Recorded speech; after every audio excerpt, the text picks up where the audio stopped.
Are you ready, kids? Aye, Captain. I can't hear you!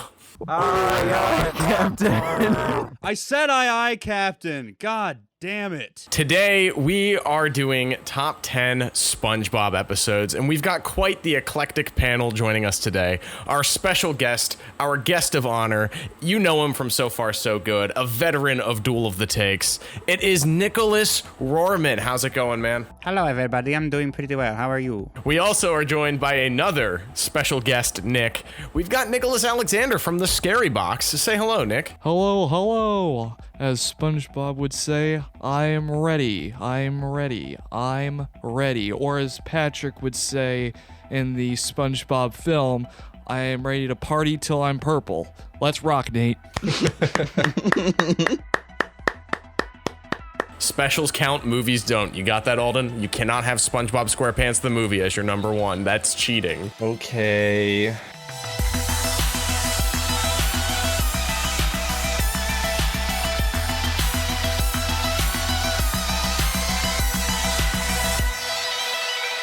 Alden, Yeah. you're up first. What is the 10th best episode of SpongeBob SquarePants ever? I'm gonna have to say it's a musical episode. It's Best Day Ever. Number 10? I had a hard time with this, Josh, but yeah, I think it's number 10. That was interesting. I didn't expect anybody to pick that one. Best Day Ever was definitely in my top 86, so.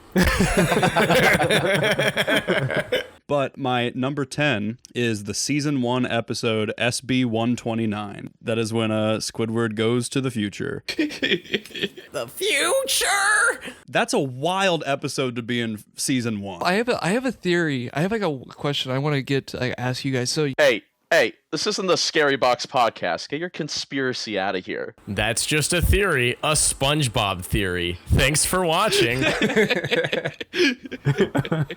Kubis, what is yours? My number 10 is Band Geeks. Whoa. Whoa. The only issue I have with it is why it's my 10 slot is once you've already watched the episode, you're kind of just waiting for the ending when you rewatch it. You're not really caring about the first, 5 minutes. No, dude. No way. I would also like to point out that this episode was released 4 days before 9/11.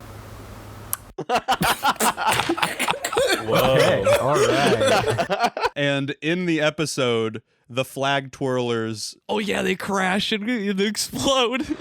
Oh, no. But hey, that's just a theory, a SpongeBob theory. Nicholas Alexander, what is the 10th best episode of SpongeBob SquarePants according to you? I will pick training video. The training video shaped my personality. Sakula, what is your number 10 SpongeBob episode? I'm going with Nicholas. I also put SB-129. I think that it is such a strange episode, especially like he said for season 1. You have no idea what's going on still. And I love it for that. The 9th best episode of SpongeBob SquarePants according to Alden Mason of Alden Mason News. I need to preface this with how many of you still watch the show in 2009? Yes, I did. Are you going to put something from season 6. Nick Alexander has watched this show every episode on its day of release. This episode is the best one post season 4. It's SpongeBob SquarePants versus The Big One, starring Johnny Depp. Whoa. Yes, that's the surf episode. That's the surf special. That's a good one. I forgot about that one. SpongeBob versus Johnny Depp. The trial of a century. Alrighty, my number 9 episode is another season 1 episode, Jellyfish Jam. Hell yeah, dude. Stadium Rave is such a good song. I listen to it unironically as part of my daily playlist. It is such a good song. All right, Kubis, what's the 9th best episode of SpongeBob to you? So this one might also be too low for the rest of the panel. I have Club SpongeBob here. It's probably my favorite annoyed Squidward episode. I feel like it gave the formula a nice 3-act structure throughout those 11 minutes. I enjoy a good survival episode as well. All right, Nicholas Alexander, what's the 9th best episode of SpongeBob according to you? Shanghai. Oh, that is a good episode. They have to escape through the perfume department. Good. That's correct. That's Patchy the Pirate's favorite episode. He says it right at the very beginning in the intro. We're gonna see me favorite show, Shanghai. Ta-da! Boring! Yeah. John Sakula, the 9th best episode of SpongeBob SquarePants. Okay, my number 9 episode, I have You Seen This Snail? Oh. That's the one where Gary runs away. The one with the Gary Come Home song. I remember being a kid sitting in front of the TV. I remember the promos being like, Gary's gonna go missing. You guys better check in for this episode. Yeah. Head to the Hoosier State. What be a Hoosier exactly? I don't know. Who's your daddy? Yeah, oh. Where's Gary? The world finds out this Friday at 8 in an all-new SpongeBob event only on Nick. Gary. I was crying at SpongeBob. This had me crying in the club. All right, well, hopefully things will get a little less sentimental here as we're moving into number 8, Alden. What is your 8th favorite episode of SpongeBob SquarePants?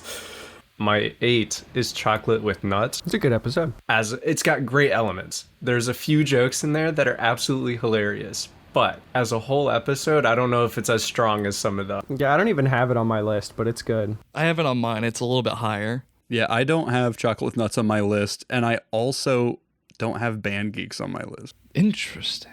Ooh. That is a crime. You're a bad person. All right, Nicholas Rohrman, 8th best episode of SpongeBob. Take it away. My number 8 is the season 3 episode Wet Painters. We have technology. It is the best example of a bottle episode in all of SpongeBob's canon, I think. They're in the house, and it's funny because cartoons don't need bottle episodes. Like, it's not saving anything. It is, it feels a lot longer than 11 minutes, but it's all worth it the whole time through. I love that one. That's one thing I love about SpongeBob. It stretches out time. 11 minutes always feels longer. Josh, what is your opinion on Lil Nas X not being nominated for any BET Awards? Honestly, very disappointing. The homophobia in the rap community needs to stop. All right, cool. And what is your 8th favorite episode of SpongeBob? Pizza delivery. Hot take. Whoa, that is a huge hot take. Hot as that pizza on the delivery, dog. I think quite like the chocolate episode is a very quotable episode. I have a lot of fun with it, but there's just more episodes I like more. I have no problems with you putting pizza delivery down there, Josh. You are valid and you are loved. I'm glad someone finally told Josh that. I just want you to know that was the kindest thing anybody on this entire panel has ever said to Josh. Both on and off the podcast. A little bit of bile was coming back up the throat when I said it, but I choked it down. I choked it down to get it through. Number 8 for this one, it's Just One Bite. It's the episode where Squidward has a Krabby Patty for the very first time. It's a cool episode where it has good humor, good heart. Like, hey, always try something new. Maybe you'll like it. I always thought that was kind of like a cool lesson for the episode. We all had like this one thing that we thought we'd hate for so long, but the second we have it, it's just like, bro, never mind. What was I freaking thinking? Josh can't relate to that feeling at all. Nicholas Rohrman is currently doing a quest to try all the Mountain Dew flavors. My favorite series on YouTube right now. It's good stuff on the So Far So Good YouTube channel. Has there been an episode that you've recorded, whether or not released yet, where you were like actually scared to try the flavor? And did you end up liking it? Last year's Christmas flavor was Mountain Dew Gingerbread Snapped. I wasn't scared to try it, but I should have been. It tasted like I went into my grandma's bathroom and just started eating the potpourri on the back of her toilet. It was horrific. John Sakula, what is the 8th best episode of SpongeBob? I've got Karate Island here. First of all, I remember all of the villains very distinctly, and like he has to like... It's a pretty good Sandy episode where she literally has to save SpongeBob. Yeah, and she's wearing the Uma Thurman jumpsuit. Or Enter the Dragon, depending on where you want to reference. Number 7, Alden, take it away. I don't know how many Mermaid Man and Barnacle Boy episodes we're up to now, but You better be careful. Mermaid Man and Barnacle Boy 5, Okay. featuring the International Justice League of Super Acquaintances. Fuck. Yeah, dude. Barnacle Man. We got to redo our DC list. I can't believe we forgot this. Do you want to see me run to that mountain and back? Do you want to see me do it again? Krakatoa. That's a good one. I just love the inciting incident too for that episode being the fact of like everybody just makes fun of like Barnacle Boy because he wants to get a large Krabby Patty meal, but they're like, no, you can't. You can only handle the Pipsqueak meal. That's like his villain origin story. This is the episode where every villain is lemons was also said. And half of the Krusty Krab is dark because Mr. Krabs won't pay for the electric bill. I'm going to the dark side. Oh, that's a good pick. It's a slept on episode. I don't have a frame of reference on whether or not this will be one that people include or not, but it is the season 3 episode, The Algae's Always Greener. I almost had that on my list. Is that the one where he's like, I'll see you guys in therapy? Probably like the second best line in that episode. The best line is one that I feel like people always forget, and I quote it almost every day of my life when it's set up for me. And when someone goes, "Do you think this is funny?" Mr. Plankton goes, "In a cosmic sort of way, yeah." And that has got to be one of the funniest clips that Plankton has given in the entire show's history. The timing, Mr. Lawrence is such an underrated performer, and the timing in that episode is out of this world. Kubis, number 7. My number 7 might be an episode that nobody has. Sandy's Rocket. Oh, Interesting. It's a good one. I don't want to like describe it this way, but it's like the vibes I always got. And then as when I was doing my research, there were comparisons to like that. It's kind of like a Twilight Zone episode of SpongeBob. When Patrick was playing like the video game and he was like pulling the wire, I saw that episode at a very young age. So I like thought like you would play better if you did that, and I ended up almost like breaking my Xbox because the console like flew off the table. For my number 7, I decided to choose Ripped Pants. This one, it's for me a childhood favorite. It was always just goofy with just SpongeBob just ripping his pants, just trying to get a laugh. And It's really weird that the song in Ripped Pants is Alden's favorite Beatles song. It always throws me off. As a professional comedian, I relate too much to the Ripped Pants episode. Just having a list of things did not work. Do not try it again. Alrighty, John Sakula, number 7. Number 7, I've got one we already have, but I put it a little higher. I got Band Geeks up here at number 7. Nice. Fair enough. Good pick. Alden, number 6 here. This one has been said, but Shanghai. Love that episode, man. My number 6 episode is season 2, Mermaid Man and Barnacle Boy 3. That is the episode with Man Ray. Is this your wallet? They watch the Mermalair while they're on vacation. the Orb of Confusion. The Orb of Confusion is such a funny concept. Like, why would it ever be necessary? The person who's turning it on is always the first person to get hit by it. Makes sense to me. All right, Kubis, what's your number 6? My number 6 is Scary Pants, the first Halloween special. That's the first appearance of the Dutchman. Yep. I love this episode. I'm a big fan of the holiday of Halloween, and to mix that with SpongeBob, I think you could go so many creative routes, which they do in the future, and I think this was a really fun base of it. Just a lot of fond memories of watching it. Nicholas Alexander, what is your number 6? I decided to go with the Fry Cook games because in my list I didn't have any other ones involving like the Plankton and like Mr. Krabs kind of feud, and I love that one just for how extreme it is in the sense it's like just the Olympics but with just, I guess, fry cooking. The moment where Plankton announces those with a weak stomach may need to leave the arena, and the Gold Team Rules guy from a different episode stands up and goes, "I gotta get out of here!" Like, so, man, the desperation in that guy's voice. The voice acting in general on this show is just so good, especially with like the "my leg," like random throwaway lines are just so funny. I think the best part of SpongeBob are the incidental characters saying things in the background. Yeah. Sakula, what is your number 6? My number 6 is Rock Bottom. It's probably the most relatable episode of SpongeBob. Didn't you kind of recently live a rock bottom incident at a Every time I take a Greyhound bus, I am SpongeBob at rock bottom. Yeah. Never fall for the vending machine at the bus stop. Oh my god, I can picture it right now where like he's like the coin is going into the vending machine and the bus is like speeding away and then he pulls the coin out and the bus comes back. I think the best visual gags in the whole show are in that episode. SpongeBob turns himself into the shape of a park bench to try and surprise the bus. Yeah. To trick the bus. Top 5 time. Alden, what is your number 5? My number 5 is probably not on anyone else's list, but Dying for Pie. That is on my list. Bro, I almost had this one on here just for the fact of I wanted to talk about skin theory. It almost made my list. Yeah, no, I think that this one is just a heavy hitter for a random SpongeBob episode. The boy cried you a sweater of tears, and you killed him. So even though it's funny, it's kind of sad because like Squidward does feel bad for SpongeBob. Like he genuinely cares and thinks he fucked up. He thinks he's about to explode. And then just all of a sudden he hears explosions. He's like, wait a minute, and it's just SpongeBob blowing bubbles. When they start to count down the sunset and Squidward hits 0, and then there's a pause and SpongeBob goes, I guess we started too early. Let's start again. I like that it uses Hitchcock's theory for suspense in a comedic way.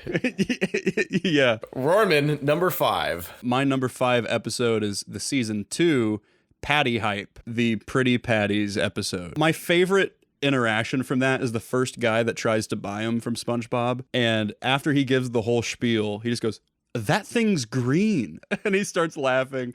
So then SpongeBob brings out the rest of them. And as he's laughing, he goes, oh, hey, is that one purple? Purple is my favorite color. Like, just halts in his tracks instantly. Great episode. Josh, what is your number 5? Nick, my number 5 is Patty Hype. Hey.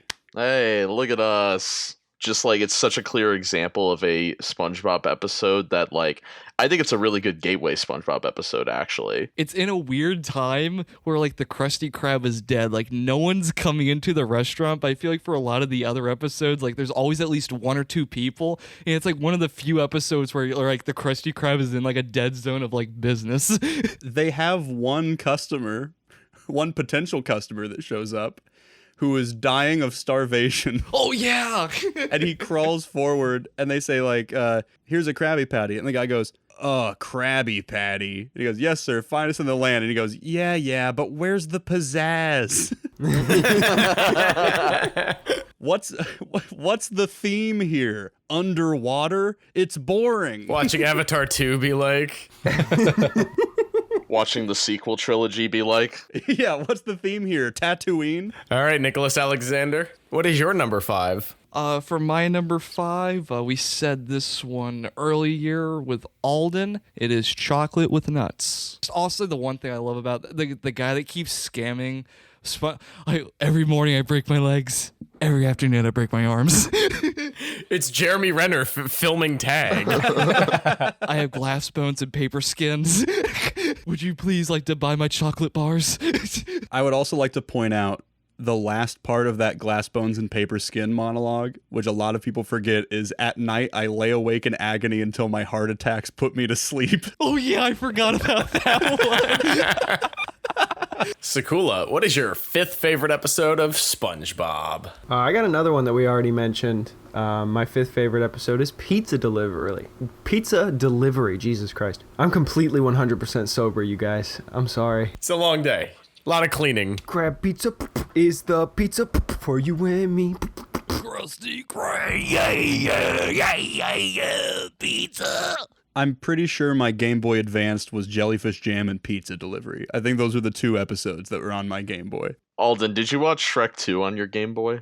I did. I did not own it. It was someone else's. Damn, so you're out here stealing Shrek 2 Game Boy copies from people? Hold on. It was returned. I stole Sims 2 pets from someone. Alden, how about you steal number 4 SpongeBob episode? Yeah, number 4.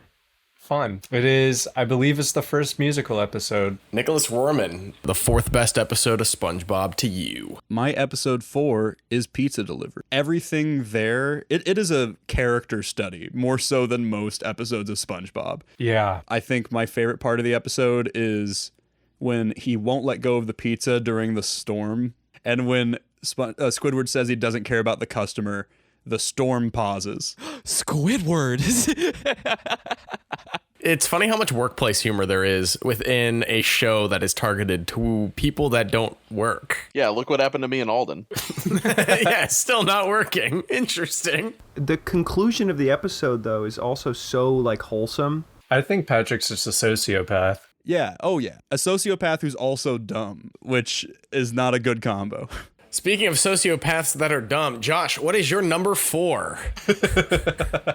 This episode is one long running joke, and it still makes me laugh. Sailor Mouth is my number 4. Yes. I heard that they recorded actual swear words for this. When SpongeBob is rolling the dice when they're playing the board game, and he goes, "Gary needs a new pair of shoes." Whenever I played a board game after that, I would go, I had a dog named Leo, so I go, "Leo needs a new pair of shoes." That's wholesome. Nicholas Alexander's number 4 episode of SpongeBob SquarePants. And the walls will ooze green slime. Oh, wait, they always do that. It is the graveyard shift. Yeah. Very good. There's so many things I just find goofy and so funny with the episode. One, I love the punchline with Nosferatu at the end. I like that Nosferatu is the name they gave Count Orlok. It's just, they just named the movie that he's from. That's not even his name. And apparently he's a reoccurring character in the spin-off series Camp Coral. That's awesome. I gotta watch Camp Coral now. I've got The Two Faces of Squidward, where we get our wonderful look at handsome Squidward. That is surprising. That's really high. Yeah, honestly, big same. I just remember thinking it's absolutely hilarious. And I love how they keep hitting him and it keeps getting more handsome. Oh no, he's hot! Alden Mason, number 3. This is where I have Band Geeks. Nice. Understandable for Tom. I love this episode. Imagine if it played at the Super Bowl. They faked us out so hard. COVID would not have happened if they just played it at the Super Bowl. I agree. I think you might be right. Yes, the fact that they had the intro and instead it was just sicko mode, disgusting. That's the worst part about it, too. It's the biggest insult to Hillenburg that they could have done. Like, literally. My third favorite episode is the season 3 camping episode. Yes, dude, I have the same spot on mine. Hell yeah, Nick. Oh, yeah. Camping episode. It is so well made. The structure of that episode and how they continue to evolve the same joke. It's such a simple premise. I don't know. They were able to, an idea that isn't special, do whatever they wanted with it, which I think is some of the best SpongeBob episodes. The sea bear comes, it just keeps fucking up Squidward no matter what he does. Don't crawl, they hate that. You gotta draw your sea bear protection circle. Yeah, that was an oval. You have to draw a circle. All right, Kubis, what is your 3rd favorite episode of SpongeBob SquarePants? Graveyard Shift. Nice. It's a classic. All right, thanks, Josh. I'd like to say that I'm the only person who has 3 episodes that were shared a spot with somebody else. So I'm winning currently. Let's see if Sakula can pull ahead. No, this has been said. But I put it way higher than anybody else. This is the Krusty Krab training video at number 3. Oh. Nice. Respect. It breaks the formula in such a ridiculous way that I love so much. Like you said, it seems like a Tim and Eric sketch, but it's in the context of SpongeBob. What I love about it, there's no internal plot like going on in the episode. Like, it's one of the only episodes that really does that, where like it literally is just a training video. Can we all agree that the secret formula is crabs, right? Yes. Yeah, according to other episodes, one of the secret ingredients is plankton, even though that's fake. Exactly. But there is an episode that talks about the origin of the Krabby Patties. Is that the Friends or Phil one? I always thought it was like that the patties were made of crab meat. Like they're in a crab trap. Like that's the name. That's the shape of the restaurant. So Nick mentioned the episode in his list, the painting episode. So it talked about Mr. Krabs being a sailor and everything. And I believe in one of the photos, he is like fighting off a whale or something. Because the theory is during Mr. Krabs' sailor days, he met Pearl's mother, which is that whale, but then later found out that Pearl's mother makes really good burgers, and the secret and formula is Pearl's mother, and the whale was so big he has an endless supply of meat. Damn. It's a really dark theory. That's darker than most other SpongeBob theories, but hey, that's just a theory, a SpongeBob theory. Alden, take it away with number 2. Hello, my number 2 is pizza delivery. Yes, sir. Nicholas Rohrman, what is your number 2? I hate to suck the air out of John Sakula, but it's the training video, baby. Wow. He said he had it higher than anyone else. Bam boom. So far. Gotcha, buddy. Hey, I agree with you. I think it's great. I just got 2 above it. Whoa, just take it easy, man. Yeah, it's the training video, I think, is a great example of how SpongeBob has affected my comedy sensibilities, because obviously it has a huge influence in the fact that I'm doing comedy professional. The Krusty Krab training video being a Tim and Eric sketch. When's the no, you keep going. If you were going to ask about the first episode of season 2, I'm editing it right now, and it's supposed to come out this weekend, but it didn't because we're still editing it. Very soon. By the time this podcast comes out, You're teasing me. season 2, episode 1 of the So Far So Good show will be out. Go watch it. I was going to ask when's the So Far So Good training video on how to be a podcaster. Yeah, let me know if you need a special guest. I'm a failed podcaster. I'll help you out. Kubis, what is your second favorite episode? I have a lot of explaining to do for my number 2 pick. I wouldn't expect anything less. Kubis. So my number 2 is technically my favorite episode. But I don't think it's the best in quality, but it's my personal favorite. It is the Valentine's Day episode. Whoa. What? You have told me this before. I love this episode because, listen, everyone hates Valentine's Day. If you say you like Valentine's Day, you're lying. I know we have a married man on the panel, but he is also lying to himself. Oh, no. No. It's the worst. But SpongeBob did it. SpongeBob made a great Valentine's Day episode that is so fucking wholesome, that has so much terror and chaos in the beginning. Everything I love about SpongeBob. And it ends, and it's not even about love. It's about friendship. And I think, like, the friendship between SpongeBob and Patrick is one of the greatest friendships in television history. And this episode solidifies it. I gotta watch that one again. I haven't seen that one like many times. It was always like an alright maybe I gotta watch that one again. Nick hates love, confirmed. I hate love. I may not like love, but you know what I do love? The Krusty Krab pizza. That's what I love. Delivery pizza. Pizza delivery, I mean. I love the great quote of, that's not just a boulder, it's a rock. Sakula, what's your second favorite episode of SpongeBob? My number 2 is Mermaid Man and Barnacle Boy 3. I think that similar to the training video, it's just got such a high turnover on jokes. Like, they just keep coming. Excuse me, sir. It appears you've dropped your wallet. This is you. This is your ID, correct? Mm-hmm. So by that logic, this is your wallet. That seems to me. It's not my wallet. You butterfingered pink thing. Alden, what is your favorite episode of one of, if not your favorite television shows? My favorite episode of SpongeBob is Bubble Stand. Yes, very good. Good one.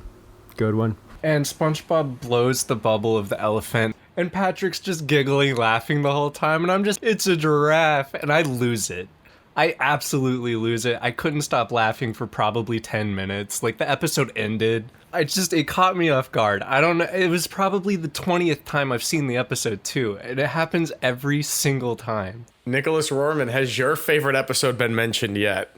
It has. My favorite episode is Dying for Pie. I am interested to hear this one for why this one's your favorite, because you've been talking about this one. There's many reasons why it's my favorite. The number one reason is I think it has the funniest background character dialogue in the history of SpongeBob. And it is when they're buying the pies. And Squidward walks up to them and goes, "How much for these homemade pies?" And the guy goes, "Oh, these pies aren't homemade. They were made in a factory, a bomb factory. They're bombs." Such an absurd punchline. The boy cried you a sweater of tears, and you killed him. I want that in my obituary, Josh. Keep that, write that down. And it is one that if I'm going to pick an episode to watch, it will be that one. In fact, I did that like last month. I was like, I need to watch a SpongeBob episode, and I went straight for Dine for Pie. I don't know if it's safe. My number one. I'm with stupid, Josh. What the hell? I swear if it is. Josh is like, I like when SpongeBob's autistic. My number one is SB129. Hey, there we go. To me, this is the best SpongeBob episode when it just comes to quality, visuals, writing. It's all there. People still theorize about this episode to this day. Nicholas Alexander, what is the best episode of SpongeBob according to you? Band Geeks. One, first of all, I don't know anybody else, if anybody else in here is in the marching band or band, like the chaoticness of rehearsing is not at that extreme, but kind of, it could be at that level sometimes. It's just, enjoyable to watch the struggle with like other people. It's just. Did you play the mayonnaise? No, I did not. And in marching band, I was I was the front ensemble. First 2 years, I was on synthesizer, and then the last 2 years, I was vibraphone and marimba. That's a weird step down. I think that Squidward is the best character in the show. Yeah, I agree. He's the character for the audience to relate to, at least the older audience. And I think that if we didn't love Squidward when we were kids, we do now. Nick, you never stopped being Patrick. I have a fun fact about Band Geeks. 4 days before 9/11. I think we covered that one. It does involve the air date in Kenya. It released July 19th last year for the first time in Kenya. Let's not kid ourselves. Every single person in Kenya already watched the video on YouTube before they saw the episode. I don't know if every single person in Kenya has access to YouTube. I'm happy they finally got it, dude. They finally got sweet victory. Go Kenya. Sakula, drum roll, the final nomination. What is your number one? So Nick already touched on it. We're going from a really high note, really positive, to my personal favorite, which I'm surprised wasn't on Josh's list. As Nick said, we're doing Spongehenge. Nice. It's so grim. It's so fucked up and dark. It is the most out of character SpongeBob episode of all time. The ending always fucks me up. Like there's hardly a joke in the entire episode. It is about SpongeBob getting abused by jellyfish and the wind, getting trapped in a cave, and then spending his entire life carving giant stone statues of himself, so that way the holes in the statues will cause the jellyfish to fawn to them instead of SpongeBob, so he can go back to his regular life. But then when he goes back, a la Planet of the Apes, everything has been covered in sand. His society has been ruined. He's the only one left alive. And then flash forward thousands of years even further, and aliens are now exploring Spongehenge, and they're like, who created these crazy statues? Like, what's going on here? It is so incredibly grim. It's the most Twilight Zone episode of SpongeBob that exists. Really gave us a twist with this list, Sakula, but you kind of sold me on Spongehenge potentially making the group list. And that is a segue, ladies and gentlemen. Yeah, we still have to build the group list. Much later. Hey everyone, it's Nate here from Duel of the Takes. I just want to say, if you think you've heard the whole episode today, you couldn't be more wrong, actually. This conversation was one of the best we've ever had on Duel of the Takes, so please check out the full-length podcast, linked in the description below. And while you're there, honestly, please check out both Nicholas Rohrman and Nicholas Alexander's content as well. These guys are killing the game right now, doing great work. This is just a quick mid-episode plug. Now anyway, to the group list. The definitive top 10 episodes of SpongeBob SquarePants according to the Duel of the Takes panel. Number 10, Shanghai. Number 9, Mermaid Man and Barnacle Boy 3. Number 8, Graveyard Shift. Number 7, SB129. Number 6, Patty Hype. Number 5, Dying for Pie. Number 4, The Camping Episode. Number 3, Pizza Delivery. Number 2, Training Video. And number 1, the definitive episode of SpongeBob, according to these group of idiots, is Band Geeks. I think that's a real nice list. We make a lot of lists, and oftentimes by the end of it, I look back and I'm like, God damn it. how the fuck did this happen? But you know, this one I'm not ashamed of. Finally, I got my pick that I wanted at number 1 to be number 1 for me. Finally, sweet victory! Yes! This has taken Nick like 2 years. I finally completed my Duel of the Takes arc at like getting my pick at number 1. Well, thank you, Nick, for having your redemption, and thank you, Nicholas Rohrman, for carrying this episode on your back with your SpongeBob memory and knowledge. Of course. I want to thank you guys for me winning the box office bombs draft battle that never got posted. Well, those of you listening along at home, be sure to check out So Far So Good. By the time I get my shit together and put together this edit, the first episode of So Far So Good Season 2 will be out, and I promise you it's full of laughs. Also, check out Nicholas Rohrman trying all the Mountain Dew flavors on the Quest for Dew series on the same channel. Fantastic content being put out there. And Nicholas Alexander, just check out the Scary Box YouTube channel. There's a lot of great short films there. None of them have enough views yet. So, you know, crank up those numbers, people. Come on. We're still at rookie numbers. Let's just give a round of applause for Eamon. Yeah!